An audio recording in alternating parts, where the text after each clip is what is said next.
боби 18.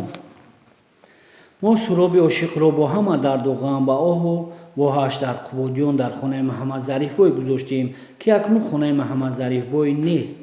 ҳоло ба аёдати қаҳрамони мағрури нутандеҳамон Давлат Қараулбегӣ меравем, ки дар ҷойгоҳ бистарист. бародари Давлат аз боғи Мулло Шокир рост ба хонаи Қараулбегӣ омад. дид, ки Давлати додаш дар ҷойгоҳ хеста нишастааст. акаву додарон хеш таборон бо ӯ хушҳолона суҳбат доранд. ин ҳолро дида Абдулҳамид ба касе эътибор надода давида омада дасташро ба гардани Қараулбегӣ андохту аз сару рӯяш бусидан гирифт. дар ҳақиқат Мулло Шокир авлиё будааст, мегуфт Абдулҳамид. худ ба худ ва гардани додашро сар намедод. ман ба ӯ тан додам ва имон овардам. Абдулҳамид, ту магар девона шудаӣ, ки худ ба худ чунин сафсатаҳо мегӯӣ? бо ҳайронӣ хитоб намуд яке аз хешон. Девона шумоед, ақлу ҳуши ман барҷост, ҷавоб дод Абдулҳамид. дасташро аз гардани Давлати Қараулбегӣ раҳо карда, вақте Мулло Шокирро илтиҷо кардам, ӯ гуфт, ки бемор бояд назди табиб бояд ва қиссаи мулоқоташ бо Мулло Шокир ва пешгӯяшро дар ҳаққи Давлат ба хеш таборон нақл кард. акнун хотирҷамъ нишинед, пайвандонам. вақте нақли саргузаштро бо Мулло Шокир тамом кард, гуфт Абдулҳамид, хезед беҳтараш чорвои додарамро бикушеду ба мардум садақа диҳем. рост мегӯед акам. таклифи Абдулҳамидро дастгирӣ намуд Давлат. аз ҳамон буқъаҳои 4 сол яктоашро забт кунеду ба мардум нон диҳед. Мулло Шокир боз чӣ гуфтанд ака? акнун ба як ихлосмандии том нисбати домулло аз Абдулҳамид пурсид Қараулбегӣ.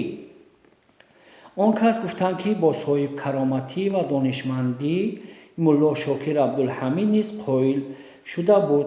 илоҷе карда беморро назди ман биёред, ҷавоб дод акаш. оё рафта метавонӣ? ҳайфо, ки не, вагарна бо сар медавидам, ҷавоб дод Давлати Қараулбегӣ басе маҳзунона.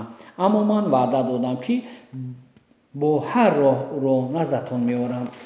шояд бо даму дуои домулло то пагоҳ ба пом бархезам ва ба асп савор шуда тавонам гуфт Давлат. агар ба мани ин Давлат насиб кунаду болои асп нишаста тавонам, меравам пеши пояш сажда месозам ва аз густохиҳоям узру маъзарат мехоҳам. рӯзи дигар худро хеле бардаму тансият ҳис кард Давлат, вале хеставу роҳ рафтан наметавонист. аммо гуфти Мулло Шокир ҳатмӣ буд. бародарон ва хишовандонаш ба хулосае омаданд, ки дар тахти равон бишинонанду бибарандаш. дуретгарони деҳаро фармуданд, то тахти равон бисозанд. то нимаи рӯз тахт тайёр ва муҳайё шуд. чанд ҷавонмарди таноманд Қараулбегиро рӯи тахт хобонда, онро рӯи килфон гирифта, бо навбат бардошта ба боғи Мулло Шокир бурданаш. Мулло Шокир фармудашон, ки беморро ба меҳмонхона дароранд. меҳмонхона басе пероста буд. Мулло Шокир медонист, ки дар рӯи суфа хобидан илоҷе надорад. моҳи миздон расидаву ҳамаи кӯҳистон сард аст. Давлати писари Мулло Шокир домулло медонист, ки Давлати Қараулбегиро ба ягон восита меоваранд. барои бемор ҷойи хоб тайёр карда буд. ҷавонмардон Давлатро ба ҷойгоҳаш хобонданд. баъд аз ин Мулло Шокир вориди меҳмонхона шуд. мондаҳои бемории дуруду дароз гуфт ба ӯ ва боз тасаллияш дод, ки ҳеҷ гап не, фалокат аз таги по мехезад ва тани гарм ҳам бедард намешавад. иншоаллоҳ бо мадади худованди бузургу тавоно сиҳат шуда мехезӣ, ҷаноби Қараулбегӣ. Давлат баробари дар сари болинаш нишастан, Мулло Шокир худ низ нишаста, ӯ сари по истода наметавонист. бо дидаи гирён дудаста бо домулло салом кард. дастони ҳамчунон абрешин нарми домулло аввал ба дидагонаш молид, сипас чанд маротиб бусид. шояд ин амал хеле давом мекард, вале Мулло Шокир ба зудӣ дастонашро кашида гирифт. мо ҳанӯз бадон пояе нарасидаем, ки лоиқи дастбӯсии ҷаноби шумо бошем. хоксорӣ намуд Мулло Шокир.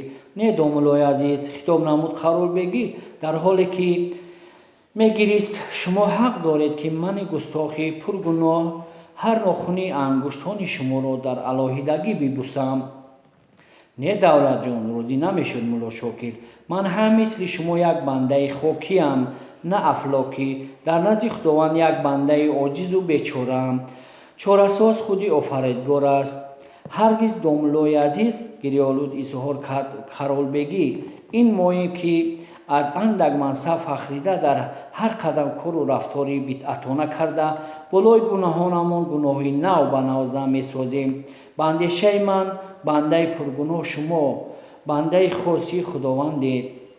бандаи пургуноҳ шумо бандаи хоси Худоед. аз азоби қиёмат ҳаросида ба корҳои хайру некатон хирмани савобҳоятонро ҳамарӯза пурбортар мегардонед. шумо худро ҳаргиз ба мани фосиқи раҳгумзада баробар насозед. шумо абрешими хосаеду мо хаспораи сари роҳ, мо хоки пои шумоем. Қаролбегӣ ин суханонро мегуфт, оби дидагонаш 6 қатор мерехт.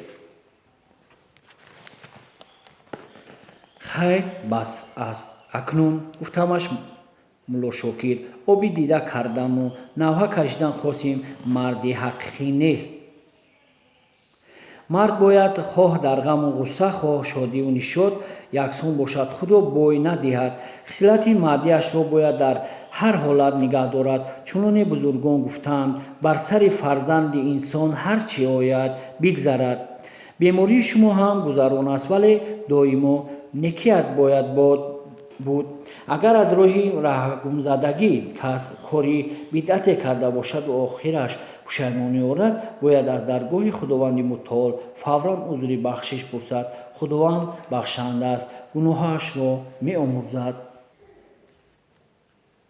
домуллои азиз боз гиряндагӣ изҳор дошт давлати Қаролбегӣ. аз кардаҳоям ҳазор бор пушаймонам. аввал бо мадади Худо, пас он бо даму дуои шумо агар аз ҷоям танзиҳат бархезам, пеши шумо ва амволи шумо аломагон ҳазорон саҷда меорам.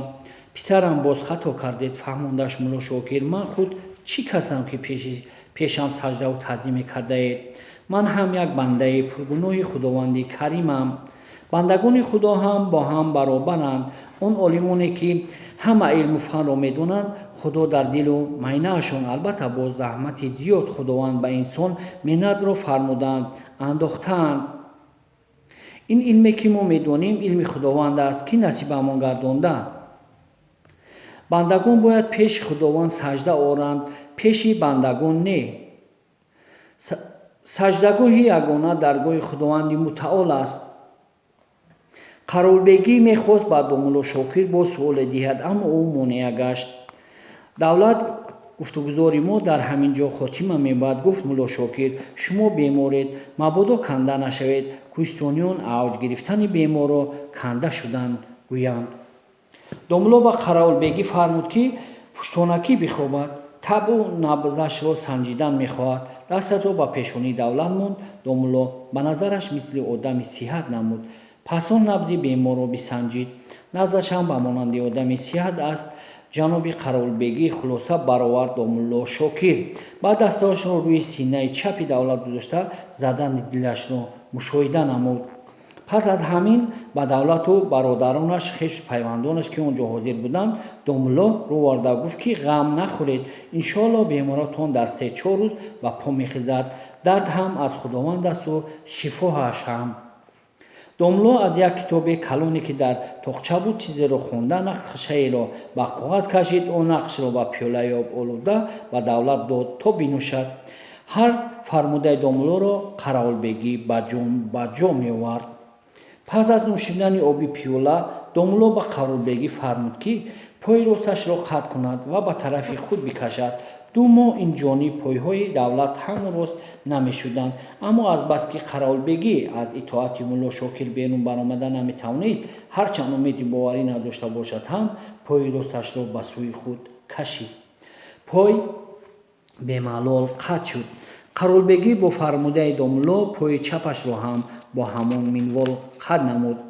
богузашти ин амалҳо домуло ба одамоне ки қаролбегиро дар тахти равон бародарон хишовандон хидматгорон навкорон оварда буданд нигариста гуфт: бемор ба фармони худованди мутаол иншоалло бармехезад, роҳгардон мешавад, вале алҳол бемор аст ӯ рафта наметавонад. Бемор тару хушк дорад, бинобар ин ба дигаронатон иҷозати роҳ, вале ду тан аз бародарону додаронаш дар ин боғ ҳамроҳи мо бистанд, тару хушкашро тамиз кунанд.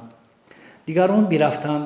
Бо иҷозати домуло Шокир дар боғ танҳо Абдулҳамиди бародари Калонӣ ва Киромиддин додари хурдиаш бимонданд. Қаролбегӣ беморро дар боғи мулло Шокир, аслан бародарон додараш бемордорӣ мекарданд. Мулло Шокир баъди адои ҳар намозашон меомад, набзи беморро месанҷид, мумиёи кӯҳӣ ва қиёми зиркеро ки аз худ тайёр мекард ва ченаки дар корӣ об карда ба ӯ мехӯронд. ба писараш низ фармуда буд ки аз гиёҳҳои махсус барои бемор чой тайёр кунад. ғайр аз ин домуло ба давлати писараш фармуда буд ки як ширбози ҳисориро бикушад ва хомшурбо карда ба бемор бихӯронад. Барояш фора меояд ва таъкид низ карда буд ки пеш аз сарфи таом ба бемор як қошуқ шаҳди асал сабрӣ ба бемор бихӯронад, ки он меъдаашро меоварад. Пас аз андак таваққуф таомаш бихӯронад. То 3 рӯз давлати Қаролбегиро бародаронаш рӯи даст бардошта берун барои тақозои ҳоҷат мебурданд. Дар рӯзи 4 баъди адои намози бомдод мулло Шокир назди болини бемор омада ва фармудаш ки як бисмиллоҳ гуфта аз ҷой бархезад. ҳайратзада ба сӯи домуло нигарист. давлати Қаролбегӣ яъне ба пойҳояш шикаставу афгор чӣ гуна бархезам? Фармудамро ба ҷо оред. ҷаноби Қаролбегӣ бо оҳанги амр хитоб намуд. мулло Шокир. Қаролбегӣ ноилоҷ балки нобоворона бисмиллоҳ гуфта сари зону нишаст. Пас он дигарбора номи Аллоҳро ба забон гирифта ба по бархост, вале азбаски муддати зиёдтар аз 2 моҳ ба тахти пушт хобида буд, сараш чарх зад. Анқариб ба рӯи ҷогаҳ меафтод. Домуло ки аз паҳлӯи росташ меистод аз бозуаш дост. Бозуи чапашро Абдулҳамид даст гирифт. Домуло фармуд ки номи худовандро аз забонаш канда насозад. Бародари хурдӣ Қаролбегӣ хост ки ба ҷои домуло бозуи бародарашро бидорад, вале мулло Шокир ба ин амал монегӣ кард. Ҳар се дар ҳамин ҳолат хеле таваққуф намуданд. Сарчарахак монд ё ҳоло ҳам давом дорад? Аз бемор пурсид мулло Шокир. Не домуло бузургвор, алҳол мондааст. ҷавоб. Давлати Қаролбегӣ. Домуло ба Киромиддин бародари хурдӣ давлат фармуд ки курпаи рӯи ҷойгоҳро як тараф гузорад, то пеши рӯҳи бемор ҳамвор гардад. Киромиддин корро зуд ба ҷо овард. Писарам, давлат хитоб намуд домуло, акнун бисмиллоҳ гуфта пойростатро ба пеш мон. Қаролбегӣ баъди зиёде аз 2 моҳ аввалин маротиба қадам гузошт. Сипас бо ёрии домуло ва бародаронаш, албатта бо хеле эҳтиёту оҳистагӣ, аз ҷойгоҳ чанд қадам берун шуд. иншоаллоҳ худованди мутаол бо кӯмакамон расидан дорад. ҷаноби Қаролбегӣ, гуфт мулло Шокир, акнун то ҷойгоҳатон қафонакӣ қадам занед. мо бо зонуатонро сар намедиҳем. қафонакӣ то ба ҷойгоҳаш расид. Давлати Қаролбегӣ хуб хаста шудеда хандид домуло. Акнун ба ҷойгоҳатон бисмиллоҳ гуфта нишинед, хам шавед. ба ҷойгоҳаш нишаст Қаролбегӣ. Бародарони давлат аз шодӣ беҳуд намедонистанд чӣ тавр ба домуло арзи миннатдорӣ намоянд. рӯи давлат азоби сахте дошт. Дар ин амал арақшор гашта буд. ҷаноби Қаролбегӣ, дидед баъди 2 моҳ хоб рафтанро гаштан чӣ азобе доштааст? Гуфт домуло. ҳеҷ напурсед домулои бузургвор. рӯзи бо каромати шумо аз болин сар бардошта нишастанам ҳамин гуна азоби қиёматро кашида будам. шири аз модар хӯрдам, гӯё аз пати биниям баромад. азоби имрӯзам аз он ҳолат сахтару мудҳиштар баромад. ҳамин хел аст писарам тасаллош доду мулло вақте кас дуру дароз бистарӣ мегардад тамоми 366 узв ва рагҳои баданаш сахт мешаванд. ҳангоми одам онҳоро ба ҳаракат дароварданӣ мешавад якбора ба ҳаракат намеоянд, чунки карахтанду дар хоб ба якборагӣ бедор намешаванд. Аз ин рӯ кас дар иҷрои ин амал азоб мекашад, вале ин корро бояд кард. Аз ин рӯ гуфтаанд ки то ранҷ накашӣ ганҷ ба даст намеояд. Дар ин роҳ пуртоқат ва пурсабру таҳаммул бояд буд. вақти ҳамон рост шудани беморӣ барҷо монда узвҳои карахшудаи ӯ бисёр ба оҳистагӣ ба ҳаракат медароянд, соҳибашро азоб медиҳанд. пас он гӯё ки одат мекунанд ва ба ҳолати аввалашон медароянд. худо хоҳад баъди 2-3 рӯз ба пои худатон бемалол гаштан мегиред. кошки ҳамин тавр шавад, гуфтанд ба якбарои бародарони давлат. домлои азиз, намедонам ба чӣ туфаи шумо шахсияти бузургворро хурсанд гардонам. Бо як ҳаяҷон изҳор дошт давлати Қараулбегӣ. банда аз ҳеҷ чиз камӣ надорам ва муҳтоҷи ягон туҳфа ҳам нестам, изҳор дошт мулло Шокир. ризқи каминаро худованд аз даргоҳи худ иншоаллоҳ ҳамарӯза мерасонад. туҳфаи шумо ба ман аввал саломатиатон, пас он рафтори нек ва хидматҳоятон ба мардум хоҳад буд.